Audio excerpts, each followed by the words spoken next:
I suppose we're all looking for a whole, true story that makes sense.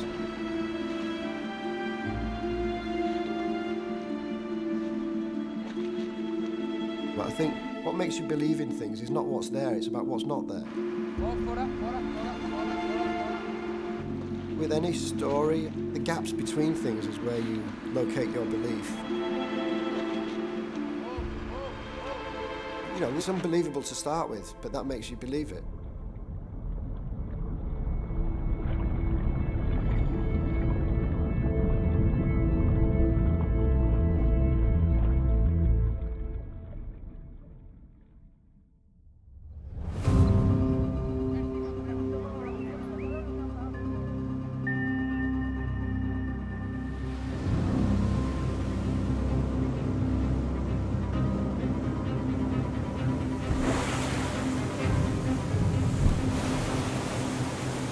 The expedition began in 2010. We assembled a group of consultants, ecological experts to advise on avoiding damage to the site, and a representative from the host country to safeguard their interests and oversee what happened to anything we found. We had spent the summer of 2009 remotely mapping the site from the surface. It was clear from our scans that there was something down there, but there was no clear indication as to what it was. I've been doing this job for nearly 30 years, and I wasn't about to jump to any conclusions.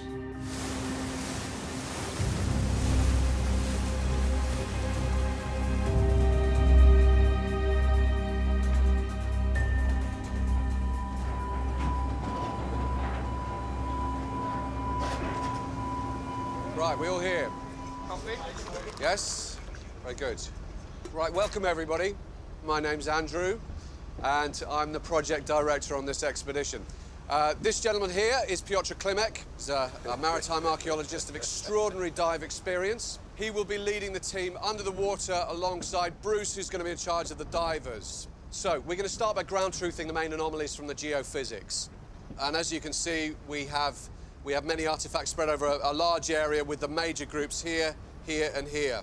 No sign of a ship, which might indicate the wreck is early and the hull totally disintegrated, but do keep an eye out for any hull structure that we might have missed. Don't forget to record your locations as you work and keep in communication with the surface team.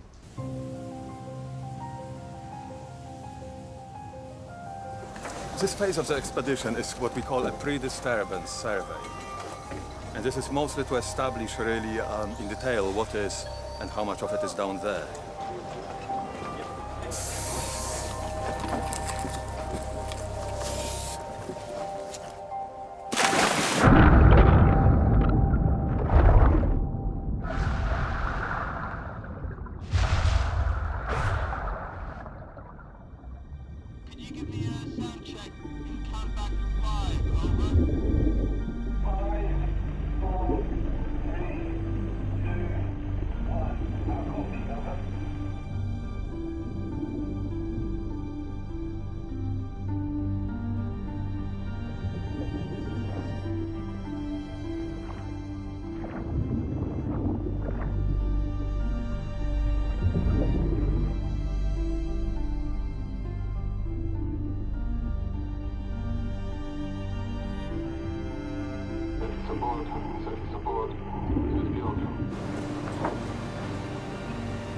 Yeah, go ahead, Piotr, over.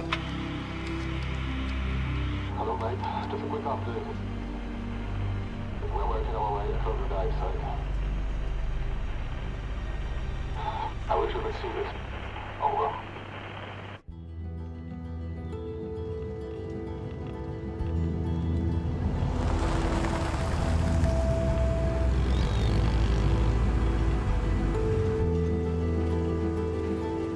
It began for me in 2008.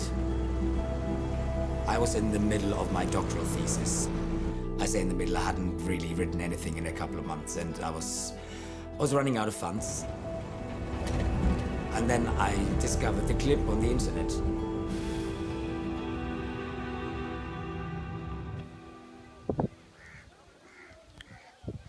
I assumed it was posted by a backpacker or a holiday maker, someone like that. Well, you could see a beach, I assumed East African, and a community of fishermen.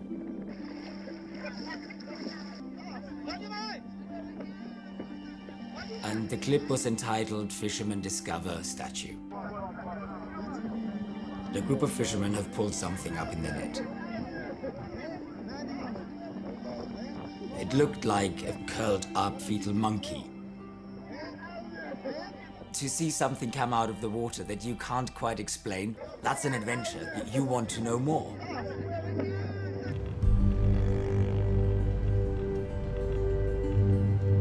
I thought, if these fishermen found one thing, it stands to reason that there is more down there.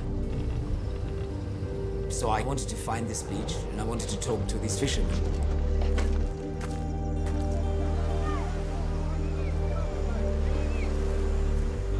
Yeah, this is the beach.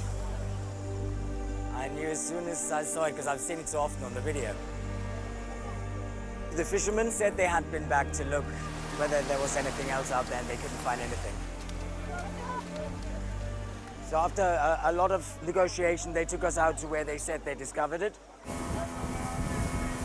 think we have the right spot?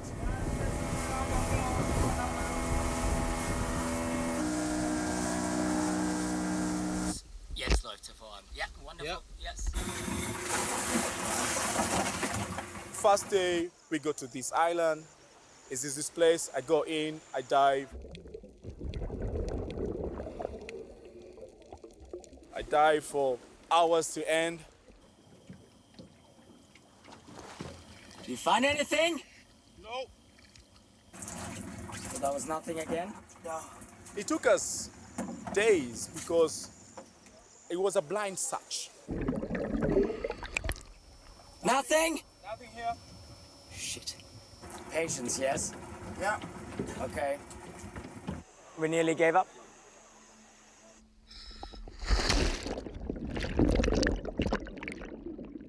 It was on the 5th day. Had my GoPro on, went down, half an hour search.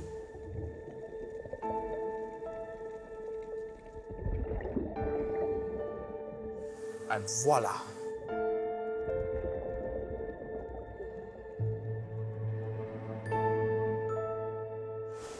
Finally. This is it. Yes? This is the place. You sure? Yes. Saw something. Yeah? Yes. Yes. Peter sent me the footage. It showed what looked like a classical sculpture that had lain on the seabed for a considerable amount of time. We knew that it was worth pursuing, but it was going to be hard to get funding through the usual channels. Last year, he caused controversy in the modern art world by creating a diamond-encrusted skull. Une révolution dans le monde de l'art. Brash and brazen artist Damien Hirst Is putting more than 200 new pieces up for auction. Lot number 1, 8,200,000. Any more? 8,300,000. Thank you. Hirst's open-mouthed sharp staggered all expectations. Sold to you, Bruno. 8,500,000. Now that's a pretty penny for a pretty pickle. One of the people that we approached was an artist who had just been in the news. I didn't know much about him. To me, he was the shark guy. I'd had the auction where I sold all my works in, this 3-day big sale. And it really was the point where all the work became commodity, and it was it just seemed like you make something, sell it, make something, sell it, make something, sell it. It seemed unsustainable and unfulfilling. £9 million and £9 million. Last chance at £9 million. So, congratulations. For some reason after that auction, it seemed like something had ended and something new was beginning. It's a new era in his exploration of inner space. I love fantasy shipwreck stories when I was a kid. I just love them. Within the violent waters that cover this earth comes this story of suspense, chills, terror, excitement beyond compare. All those old movies about treasures found under the sea. Somewhere in these waters is a treasure worth a fortune in gold. I'm mean, I love the sea because it's an element that's alien to us. It's like, you know, it's like another planet on our own planet. For the ocean is the last of the Earth's great unexplored frontiers. To find a major sponsor so soon, who had money and an interest, that was amazing. He was basically prepared to take a gamble.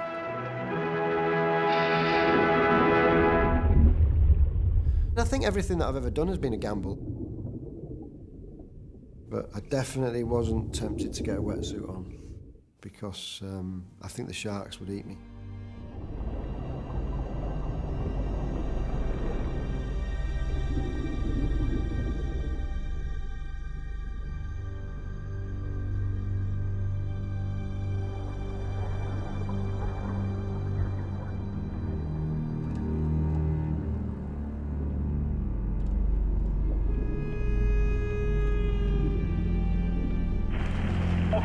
This is Diver Bruce. Yeah, this is service support. Go ahead. I've just located the position. Give me 5 minutes.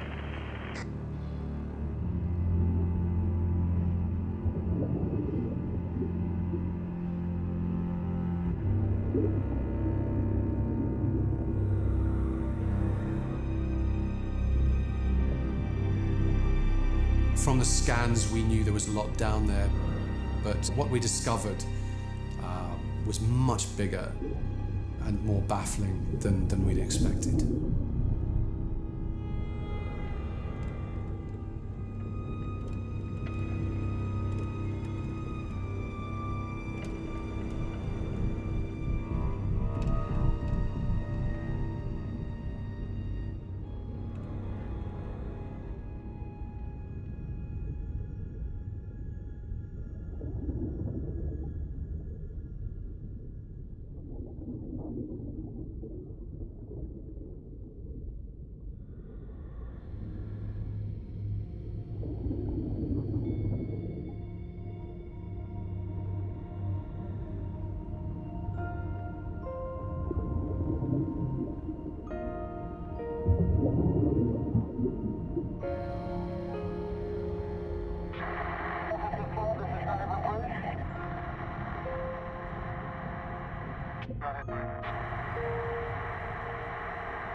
What's amazing is how it's integrated into the reef.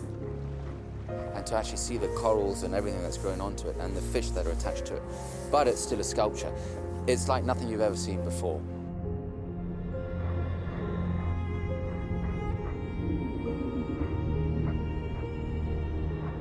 To actually find something that's not been seen for, you know, lifetimes.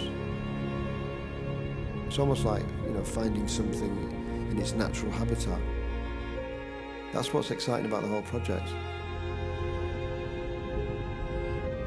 Nature is sort of claiming it, but it hasn't claimed all of it yet. So it's like there's the beauty of the nature and there's the beauty of the sculpture side by side. It's in a sort of extraordinary garden. It's like a sort of strange Victorian grotto of the underworld.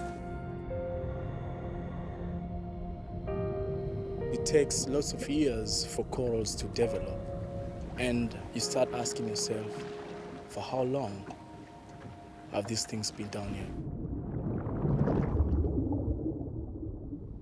You've just got so many questions coming through your mind of how did they get there? How were they made? Who was it that possibly made them?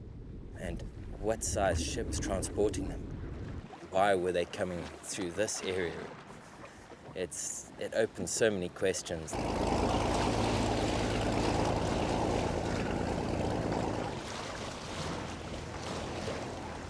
They're huge pieces, just scattered over quite wide area, buried at different angles in the sand.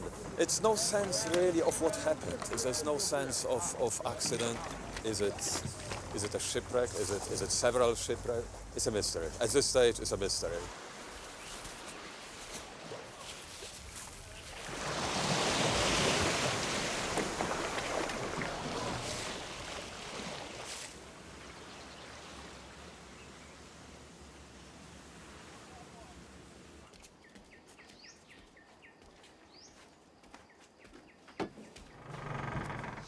Well, these are what we found in the first couple of weeks.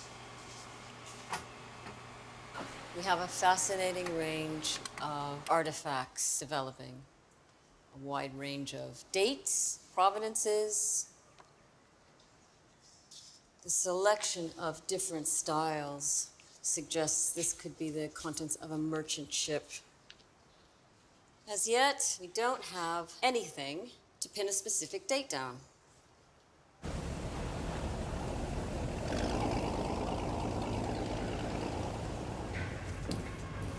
Today we will start working with the airlift. It's basically a device that will vacuum the seabed, takes away the lighter materials and the sand, silt.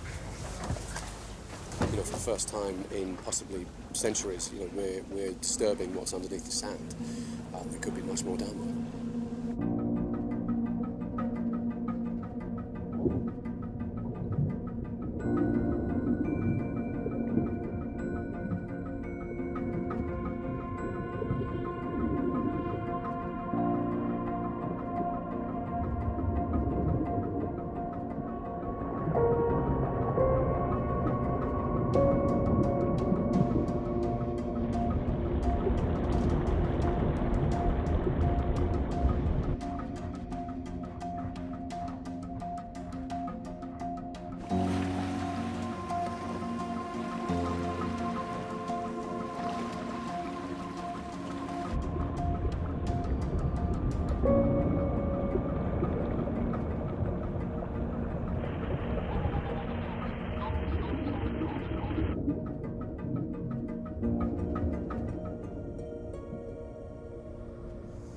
I just saw something glinting in the sand. As you work, in the least expected moments, you uncover something that is crucial.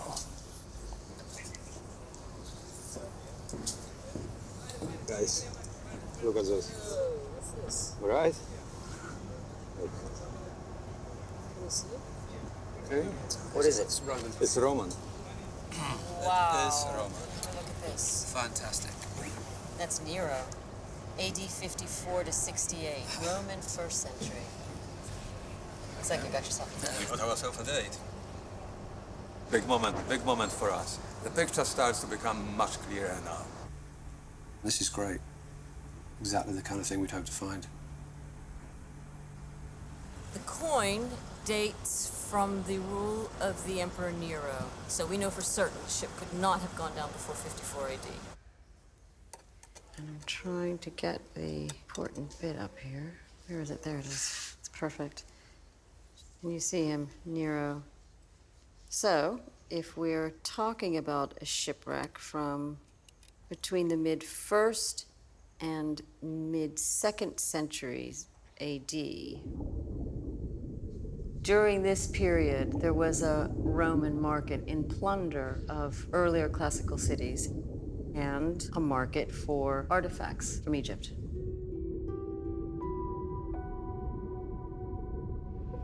And of course, in the 1st century navigational guide, the Periplus of the Erythraean Sea, there were records of routes of trade between the Mediterranean world and China in the east. This document, the Periplus, was key to us.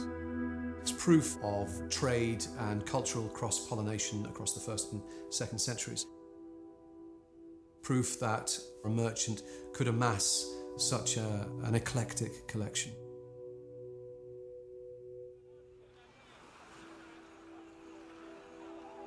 But there were no rich cultural centres nearby where there was any kind of trade in antiques.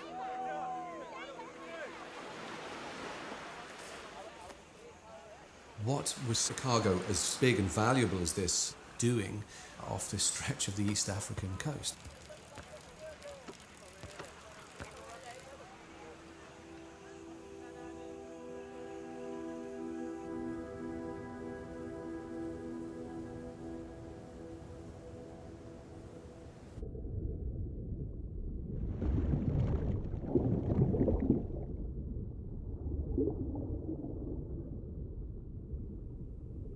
We knew the ship was from the 1st or 2nd century.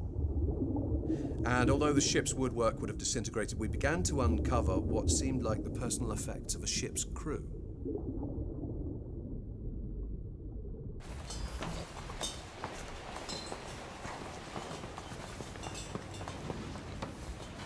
This is a whole series of plates, bowls.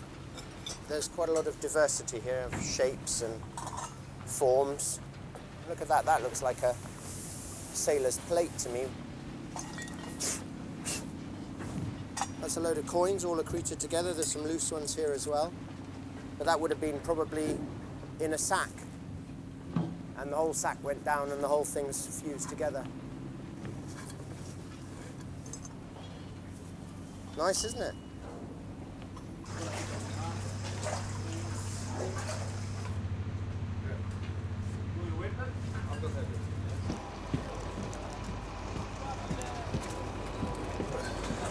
Hello, guys. And then we found something else. What is on it, Jill? The bar. It was a huge surprise and a huge clue. My God. So. This is a bolt that would have been used in the keel of a ship the 1st or 2nd century AD. And this is truly enormous for something of this kind. I've only ever seen a few examples from this era, but the biggest I've seen have been from a Roman wreck from the French coast at La Madrague de Giam. And that ship was big, but this is much bigger, and it's broken at the end. You know, it's sheared off, so who knows what the actual size would have been.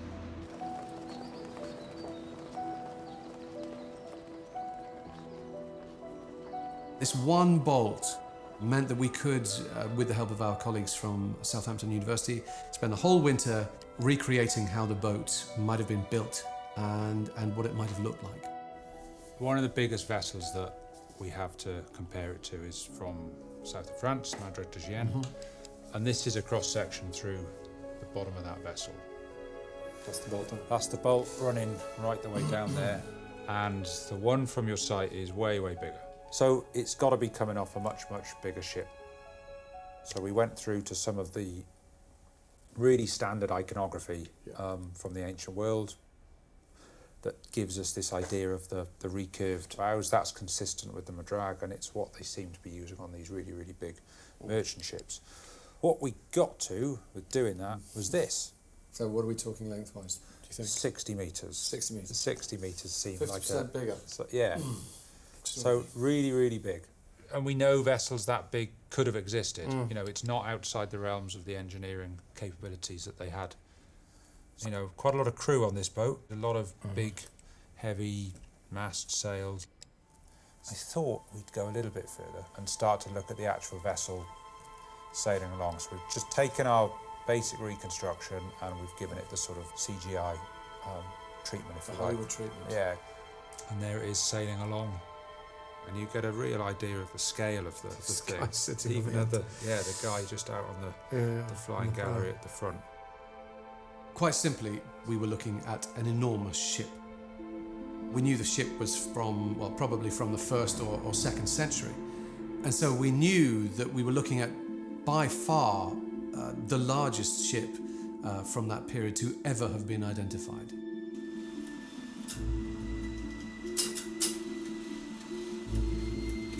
I was looking for records of an extraordinarily large ship.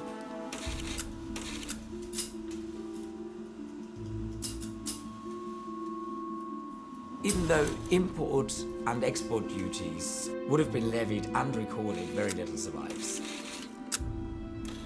Shipping records for the East African coast during the 1st and 2nd centuries after Christ are virtually non-existent. There was nothing that helped me identify it. So I started looking into eyewitness accounts that would have recorded a monumental ship.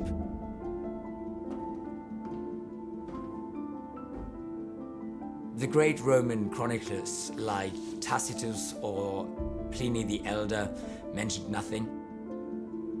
Neither did the more obscure diarists. So I moved on to Tales of Legend.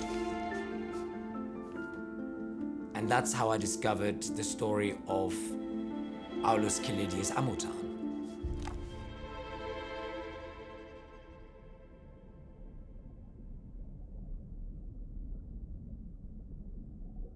As the legend goes, Amutan was a man freed from slavery, and he developed this love of beautiful things and amassed this huge collection of treasures.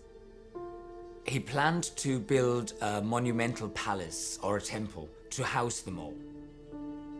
And he built the Apistos, the largest ship known to man, to transport them all. On this great voyage to the temple, the ship was struck by a storm or attacked by a giant sea monster, depending on what version of the story you read, and lost forever. In the 1st century AD, one of the really popular genres of literature was collections of marvels, collections of interesting things that were said to have happened. But how many of these texts tell the truth, and the absolute truth is a very big question.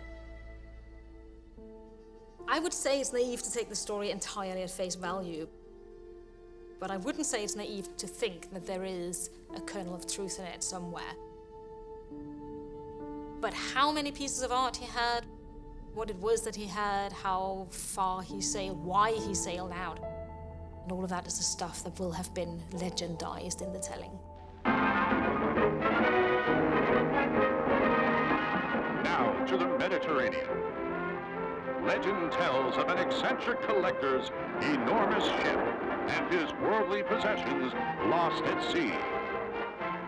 Captain George Knowles has made it his life's work to find the treasure.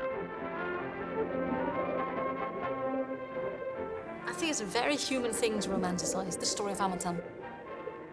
I suppose your common sense would tell you this is just made up, this is just a story, but then if you actually find proof of it, it becomes that much more remarkable because it's actually true.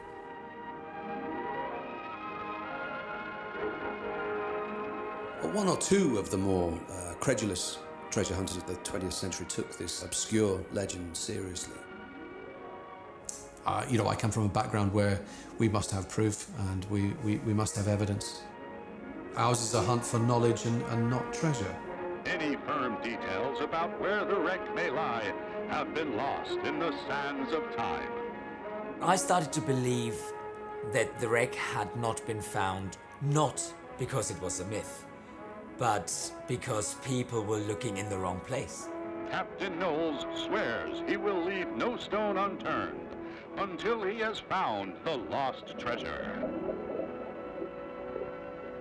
Peter's romanticism, I think, sometimes got the better of him.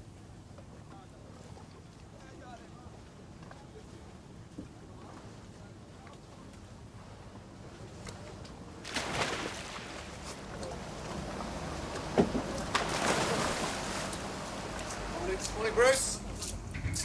Andy. Yep, we're back this year for another 6 weeks. This is as long as we can dive forward before the weather changes.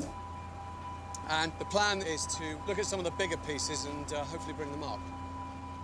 Peter, divers standing by for the crane, over.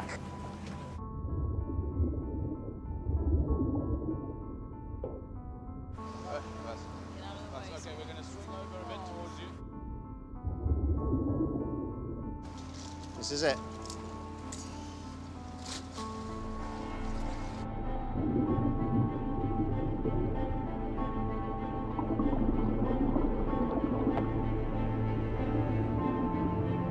Quick update. So I'll just get the final confirmation. And then I'll give you the go-ahead to start lifting. Over.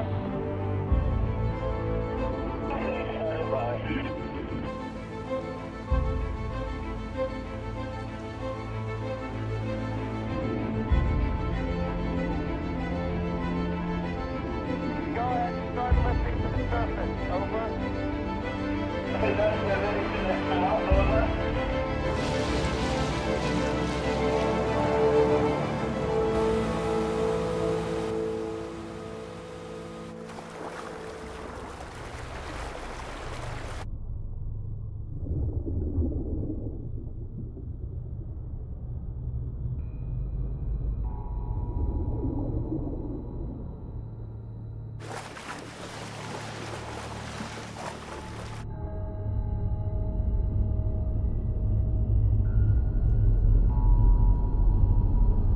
Alright, she's about to break the surface. So I want to see this. Okay, I can see it. It's down there. Oh my goodness, look at that.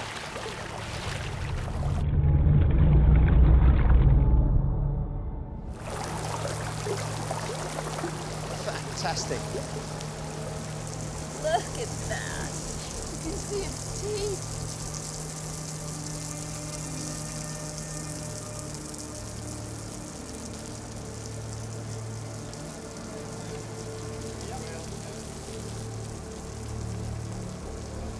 What you're looking at is the skull of an elephant or great mammoth. It looks like it's man-made, carved out of marble. When the Greeks and Romans discovered fossil remains, they informed their popular beliefs. And it used to be thought, with skulls like this, with the large single cavity in the center of the face, that these gave birth to, or at least justification to the existence of Cyclops and mythological tales. I think it's an incredibly detailed example of the power of mythology. One thing that excited me about the project is how you inhabit the past, and it's like it's unknowable, really, but little glimpses and fragments of objects and stories, that's what makes you kind of know the past.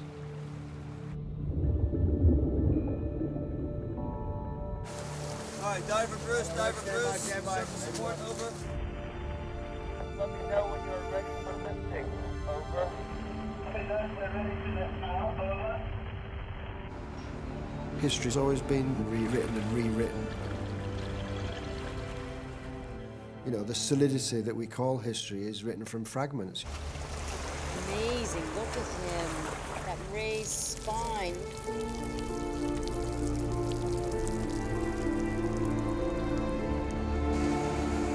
Wow, look, you can see how he's oxidized under there. He's been there for some time, it looks like. Human features with bestial traits, characteristic of the Mesopotamian demon. The question is, could this be the so-called Pazuzu demon? In the 1920s, British archaeologists were digging in the upper Tigris Valley of Mesopotamia. They discovered a small settlement along the banks of the river. And among their finds was thought by some to be a head of the Babylonian demon king, Pazuzu. Stylistically, they both seem to be of a piece. I remember when I first saw the demon, I was asking myself, why am I believing it? Am I believing it because it's got these missing parts? You believe it because it's, you know, in a history of it travelling through time, through thousands of years, it's bound to have, you know, had accidents and mishaps. And I love the way that time can age it and deteriorate it. It's like the action of the world on this object. You realise that everything in the world is going to become fragments. And then you realise that that's really where belief lies, is between fragments. We thought he was, you know, lost forever, and this could be him. And he's beautiful. What makes you believe in things is not what's there, it's about what's not there.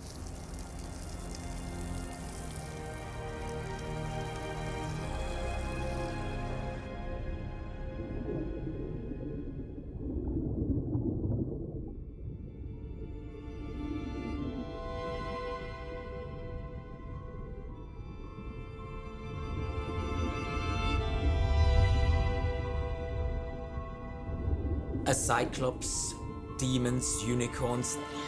It did tell us a little bit about Amotan's character.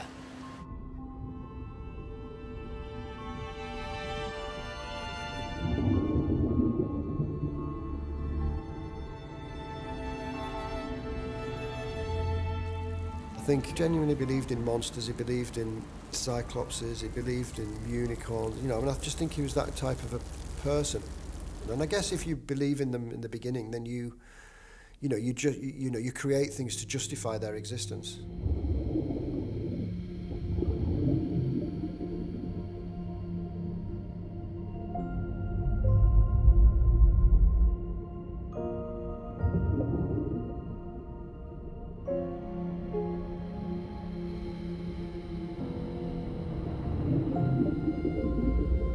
Whether it was this Amatan that Peter's talking about, or whether it's somebody else, these are not objects that are just randomly chosen.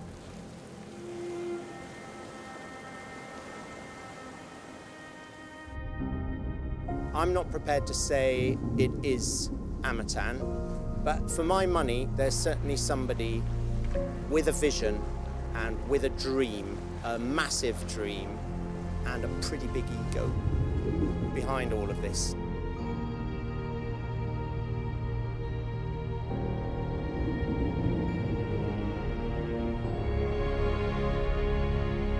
I can't see this as a trading vessel. There are very definite aesthetic choices being made here. I think if it was trade stuff, you'd see multiples of similar things. This seems to be more coordinated.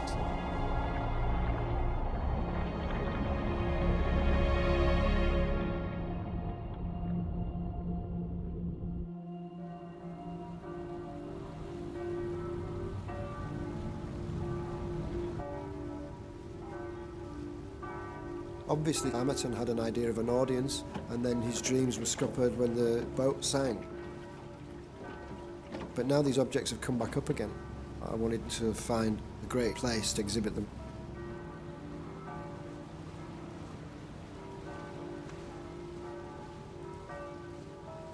The Venetians amassed collections and brought things from far reaches of the world. You know, when you look at the 4 horses in St. Mark's, and you realise that they're a massive symbol of Venice, and so is the lion. But they came from faraway lands. They weren't really a symbol of Venice, they were plundered. The lion came from Athens, and the 4 horses came from Constantinople. The history of where they came from is lost, and they become totally synonymous with Venice.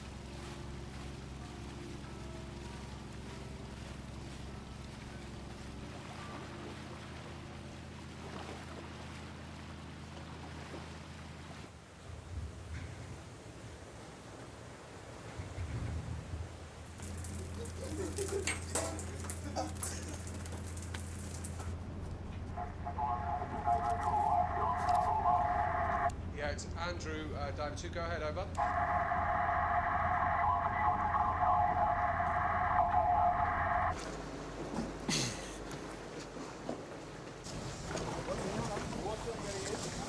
Well, let's go to the office. Andrew, close the door. We've got a little bit of a problem. Uh-huh. A lot of gold. That's great news. Okay. Yes, but it would undermine our security here. We drifted in a strong current over quite a wide area, over seagrasses, over big lumps of coral. And then we found scattered, half-buried gold objects.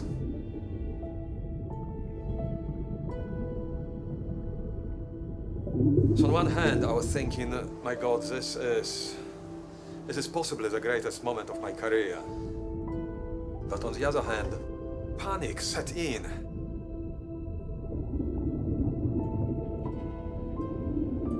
Because this stuff is worth millions.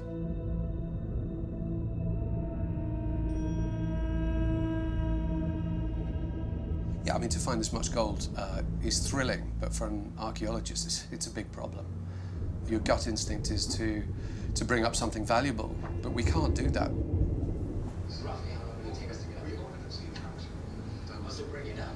No, we can't bring it up because then, you know, we lose the advantage of being able to see it in situ. My solution is simple. I mean, you bring this stuff up as soon as you can.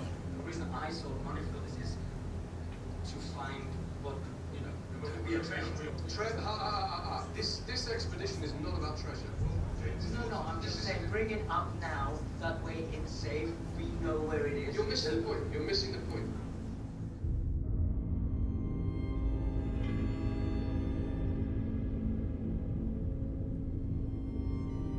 The more time goes by, the more people will know. We want to be able to study why it's sitting there, where it's sitting, how the marine life has grown around it. This is how you work on it. I get that, but what time frame are you looking at? Let's say 7 days minimum.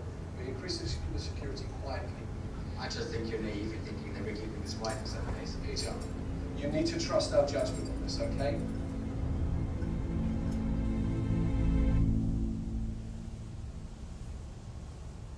Now, I know we're all really excited, but, you know, this goes without saying.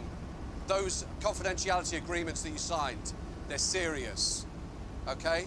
No photos, absolutely nothing posted on the internet. Not any bloody tweets or anything like that.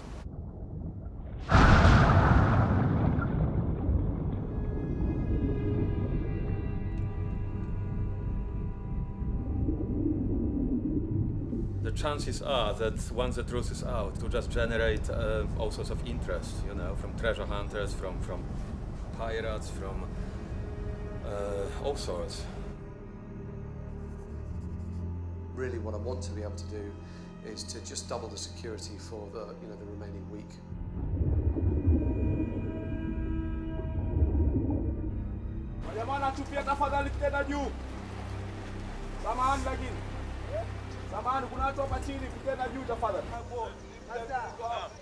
There you have a ship, but I don't know what is going on. But the people, they go there, they come back, you know. There's a lot of villagers here, they saw that maybe they'd search for something like maybe gasoline, petrol. They make research for fish, maybe.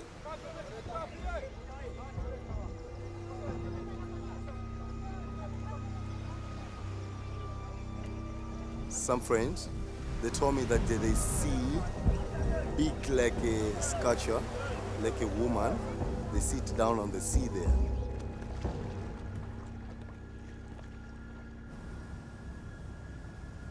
What I'd like to do is just give a briefing on what we want to achieve this morning. Ready? We're going to load the pucker up first, and we're going to put all the lift bags, all the ropes, and the gear for most of the divers onto the pucker, and we're going to send it out. Okay. Any questions on that? So today's the big day. We decided, after much deliberation, to bring the gold items up. Expected time of arrival, 10 to 15 minutes from now. Over. Okay, over and out.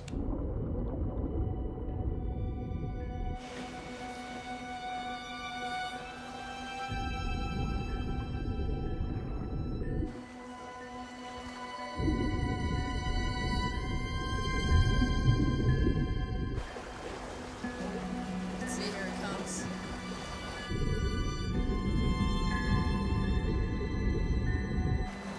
See the colour?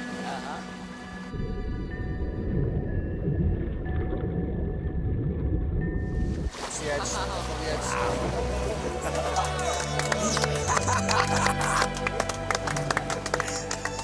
Fantastic.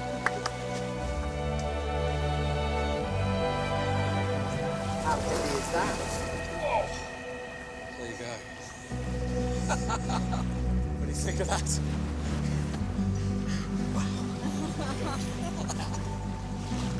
Thank you. I don't think anyone could ever imagine that something like this would happen to them. You dream about it, but do you honestly believe that it will? Probably not. straight into the water? Yep. I mean, the amazing thing about the gold works that were found is that gold doesn't tarnish, so they're totally timeless. It's shiny and it sort of dances in your eyes. You see it in movies. The guy opens the case and this gold shines on their faces.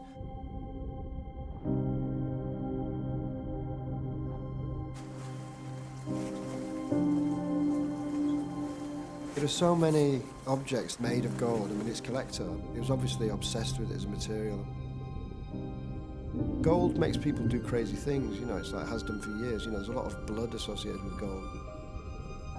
You know, gold can drive people mad.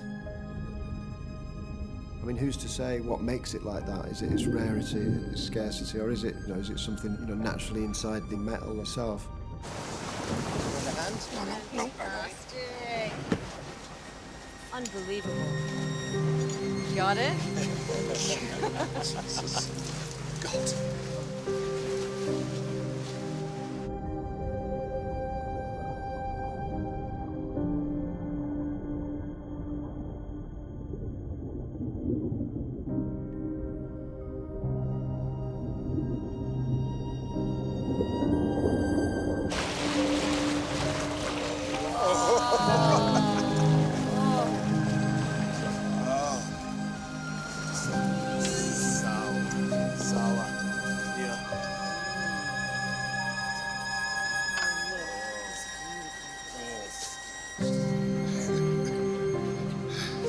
Can't believe these things. It is truly beautiful.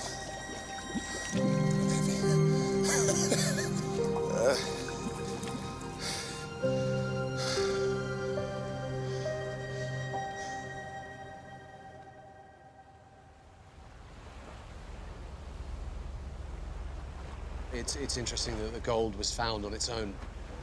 I think that indicates to me that maybe they tried to escape with the gold. You know, the ship was definitely going down. It was irreparably damaged, and they thought the gold was worth the risk of putting in a smaller boat and trying to escape with. If you rely on myth, if you rely on legend, people tend to not take you very seriously. But this vast amount of gold suddenly made my story come to life. At this point, I was prepared to go out on a limb by saying that what we had found was indeed Amotan's treasure.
Today, one of the divers uncovered a huge golden disc.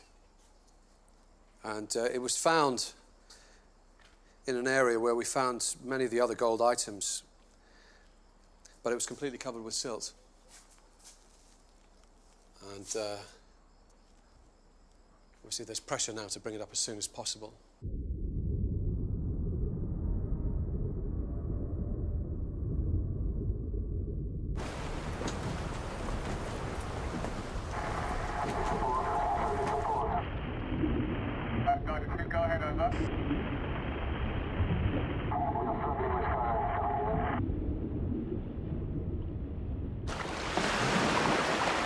Andy, the weather's picked up a bit. Right. We weren't expecting any wind today. It's just picked up. How long is it going to be before we know? Well, I thought we'd just take it hour by hour and see what the weather does.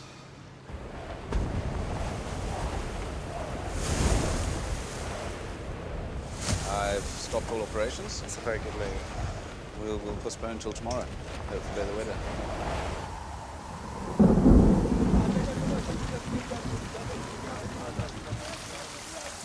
We left a minimal crew on board for now, just to keep it safe. And we're waiting for the weather to clear. It's not looking like it's clearing, is it?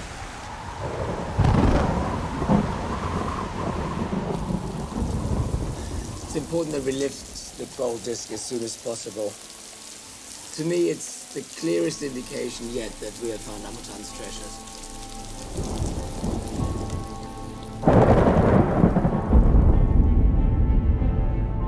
In later versions of the Amotan myth, the hero gets visited by the goddess Artemis,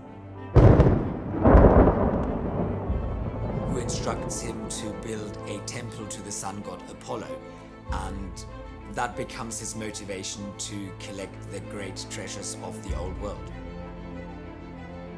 This story was told after Christianity took hold and can be read as a warning against embracing the old pagan gods, with Amotan punished for worshipping false idols, gods going back to the earliest civilizations.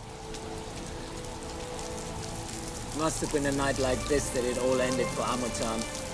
Imagine the Apistos loaded with Amotan's collection coming up against a storm like this.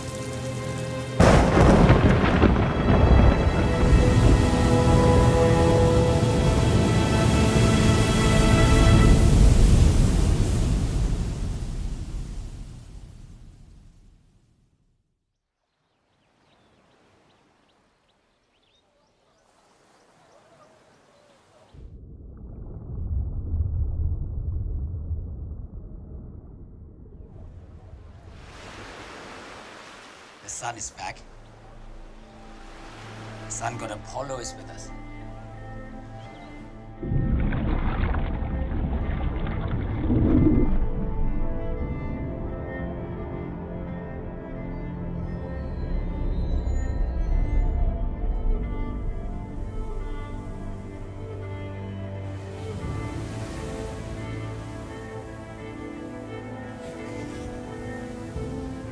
I believe what we're lifting today isn't just a gold disc. It's evidence of solar worship. An image of the sun, a sun disc.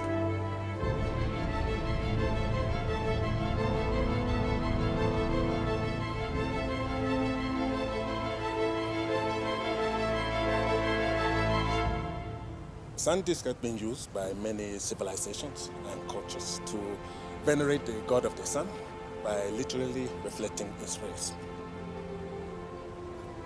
The Egyptians and Incas used them, the Japanese and the Celts. The ancient Egyptians believed the sun's daily pattern of regeneration suggested their own rising after death. This was symbolic of the sun's power to give life or to take away.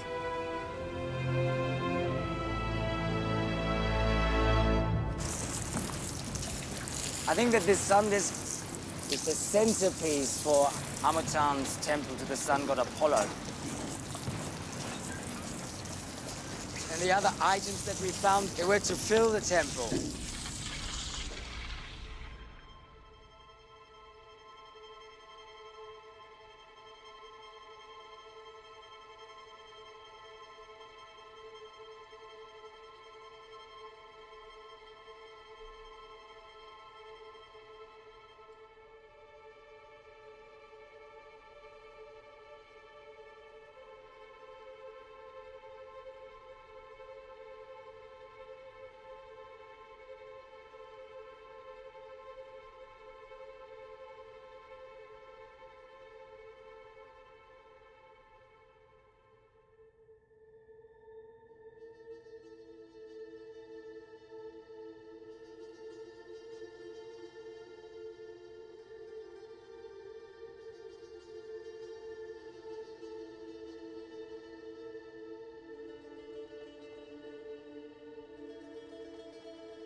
Welcome, everyone. The good news is, with just a few more things to bring up tomorrow, we have retrieved 82 items. The bad news is, it seems there's nothing else down there, so our work here's over. Well, what about the drop-off? Yes, we have a drop-off here. The depth drops down to 60 to 100 meters. So, legend has it that there were 100 objects in the boat. Because we've got 15 or so missing, perhaps we should look there? You know, the side scan didn't pick anything up. Or perhaps we didn't scan further enough into the drop-off. Yeah, I mean, we know that ship is driven from the deep water onto the reef because of the way that the cargo spilled out. I'm really happy. I mean, Peter, you should be very happy. I am. It just feels like the end is missing.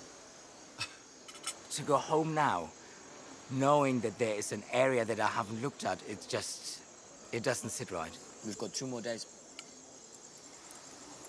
Yes, we've got 2 more days, but, you know, we've got an awful lot to do. I don't really want to start investigating another area when, you know... Well, it's not another area. It's the drop-off. We know where it is. Okay.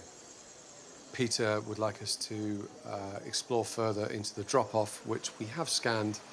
We didn't find anything. If we're not coming back, shouldn't we make sure that we've checked everywhere?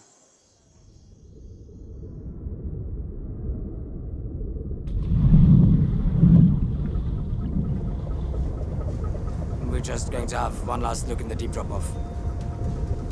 I know that this is a long shot, you know.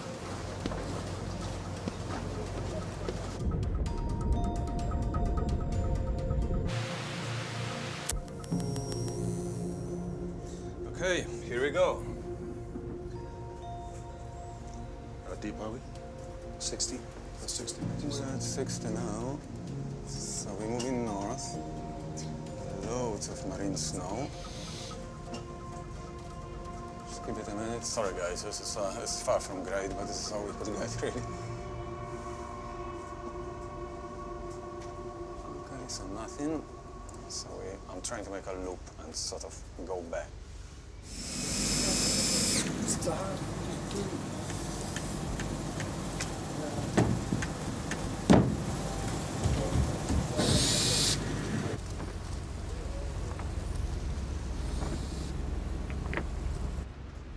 What are these things? It's pretty much just broken That coral. is stuck or coral. Oh, no. Oh. It was something, wasn't it? That is You saw something? Yes. Look. Hang on. I can't see it. Shit. Yes. Oh, yeah, yes. We've got something. Wait. Where's that? Oh, come on. Can you go back to where we were? Okay. He's trying.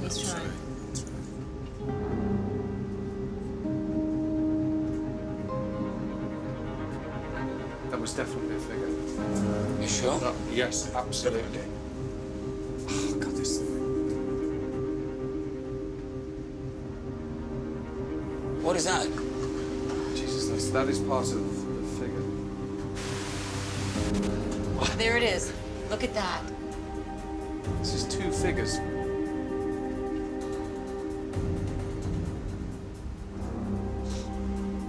So we're coming back next year, I guess.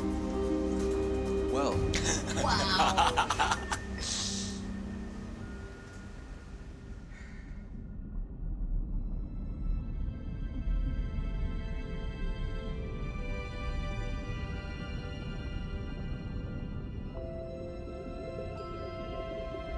The first thing that came to me was the title. Treasures from the Wreck of the Unbelievable.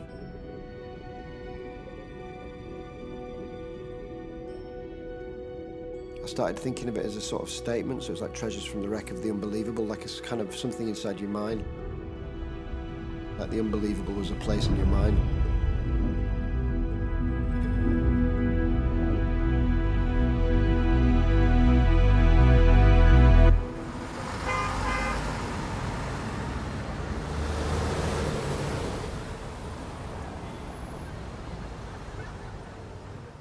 You know, years ago when I was a student, I was living in a squat in White Hart Lane with some mates. In my bedroom, I could hear a guy who lived next door, and I could hear him through the wall. And then I stopped hearing him. I mean, we thought maybe something had happened. And then after I didn't hear him for about a week, I got my friends and I said, look, come on, let's go and have a look. So we kicked both doors down and then went in there. We actually went in first of all because we thought maybe he'd died.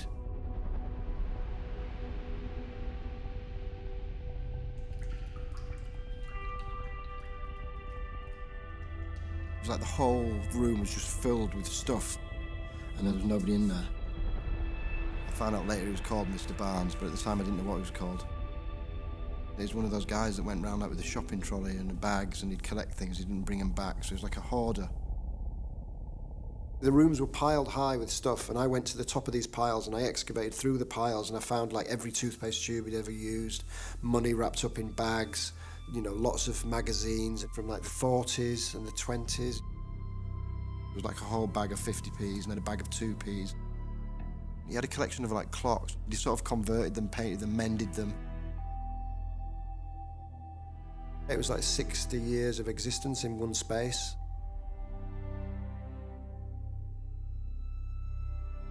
I don't know, there was something about this man that I got to know.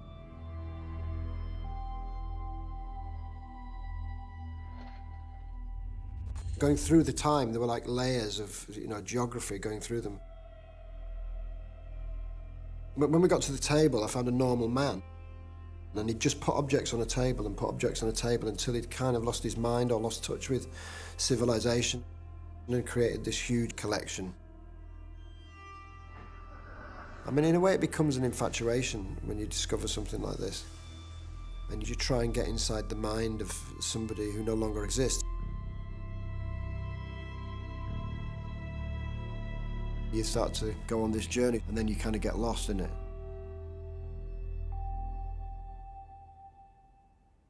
With any story, I think you get interested in, you know, the characters.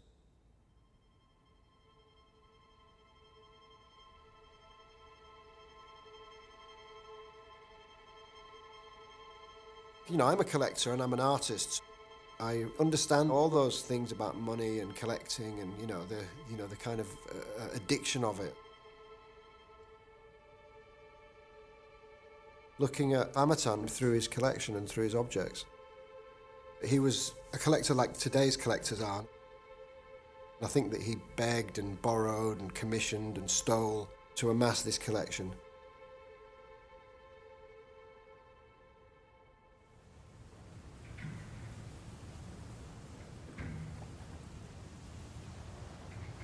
Welcome, everybody. We're going to be diving a little bit deeper this year. We're going to be diving down to 60 meters, so all the usual procedures will apply. And we have a new diver this year. His name's Peter. We are going to do this as an assisted dive. Okay, let's hit that drop off.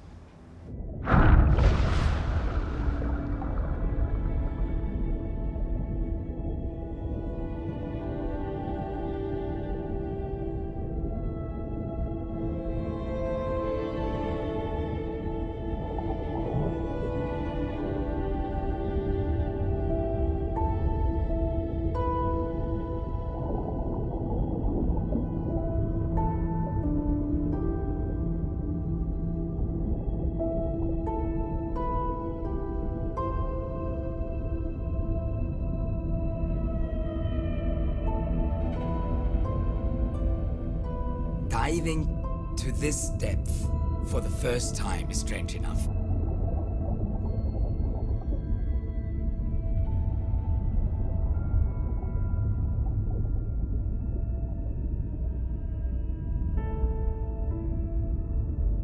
These figures,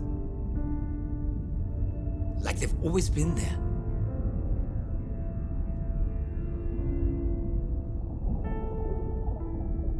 And because you can float around them at any height, you sort of forget how big they actually are.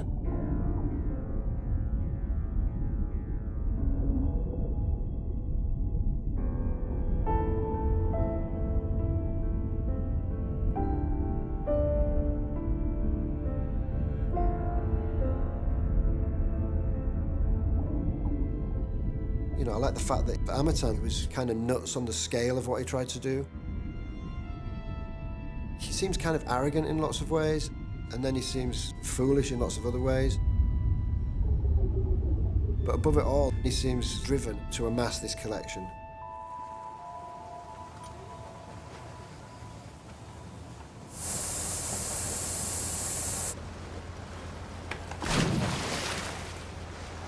So we've identified 3, perhaps 4 sculptures in deep water. Because of their depth and because of the size, we really want to bring them up as soon as we can. You know, this piece we estimate to weigh up to upwards of 30 tons. We've already had a few divers down to have a scout to see, you know, how we might lift it.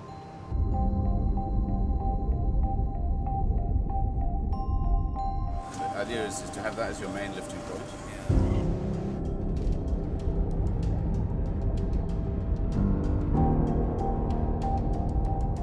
Then you have secondary lifting points to theirs.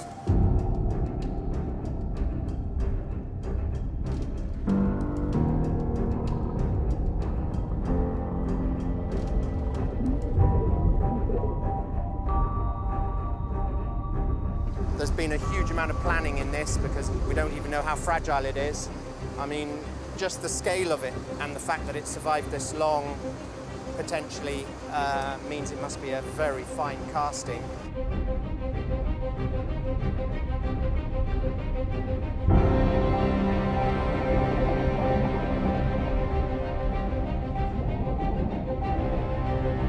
Everything in place? I hope so. A bit worried, a bit nervous. Well, the worst case scenario is that we've underestimated the weight of us, and it pulls the crane over.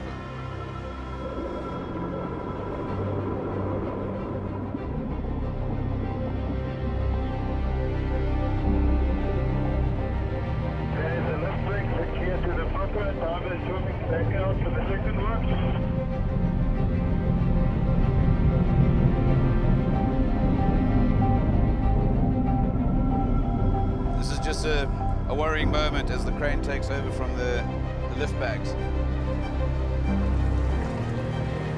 Chukua boom kidogo ulete hapa.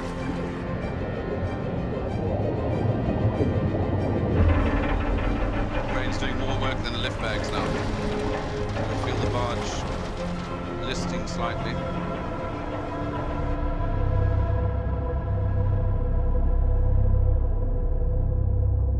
Do I think the enormous ship of legend existed?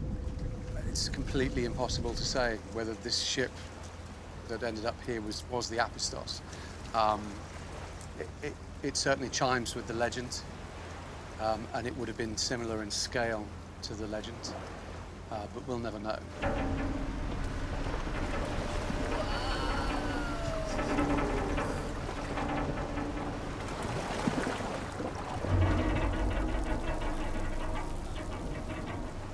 I know that not all the pieces of the puzzle are here. I'm very aware of that. But I think we have enough pieces of the puzzle to support a story.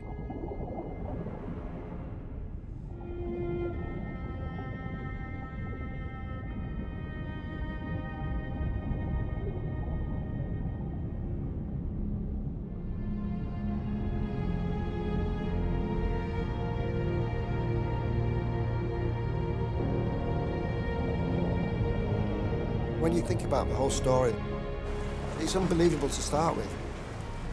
But most things from history do seem very hard to believe.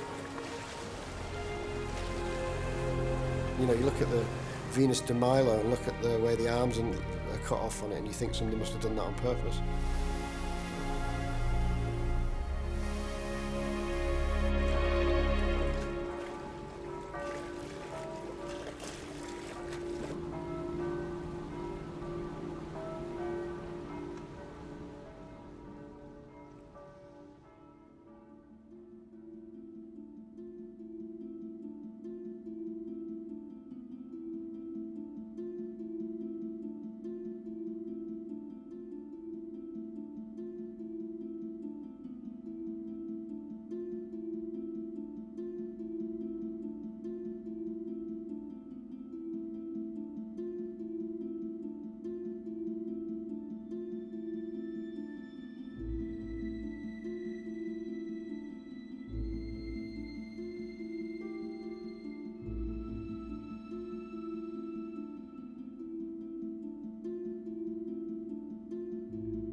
For me, the whole exhibition was about belief.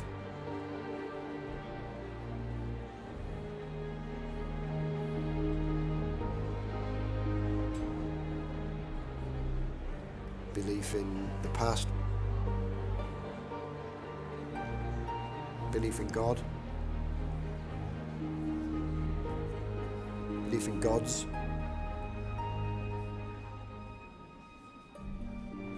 or not believing.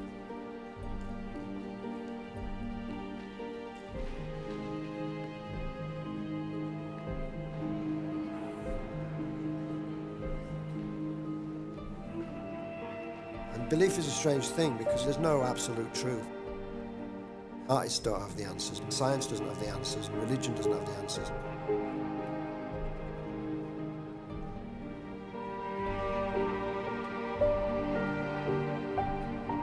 But somehow collectively we create some kind of a truth. And whether you believe in anything or not, I think we need something.